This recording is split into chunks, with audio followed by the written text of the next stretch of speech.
This is Brent Greenblatt's factory, Svenmill, where they produce and finish materials for use in everything from upholstery to bulletproof vests. Like many other South African businessmen in the textile manufacturing industry, he has a lot of obstacles to overcome. The buzzword on everybody's lips is illegal or cheap imports, and it's something which is obviously very dear to the hearts of any textile manufacturer in the country. But it's not exclusively a problem for textiles. I think as a manufacturer in general, we are struggling with high expectations for wage increases. We're going to negotiations coming up soon. Last year, the average for wage increases around the country with regard to government services, I think averaged around 9–10%.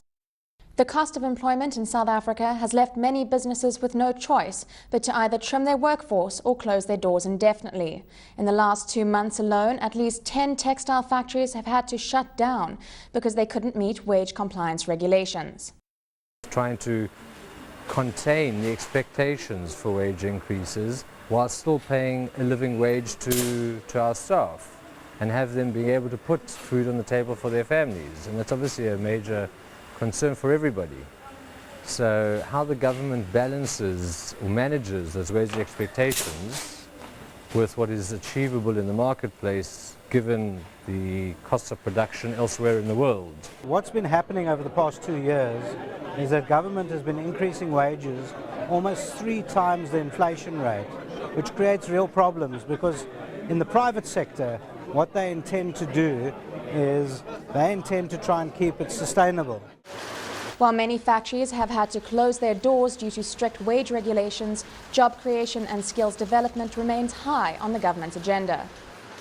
Skills training and a significant improvement in skills training is something which is going to be absolutely necessary if we're going to grow employment in this country. I think there's no question about that. For Brent Greenblatt, his concerns extend to government's eradication of illegal imports. South Africa's economy is losing 178 billion rand each year to illicit trade in areas like mining, tobacco and textiles. I think the focus of attention with regard to SARS and the government and just overall policing of the economy is probably the next challenge. And how do they apply the skills that they now clearly have in their departments to protecting the country from either illegal or underdeclared or misdeclared products so that we're at least playing on a level playing field. We have a task force, illegal imports, and as part of a broader problem of an illicit economy, that's a major concern of government.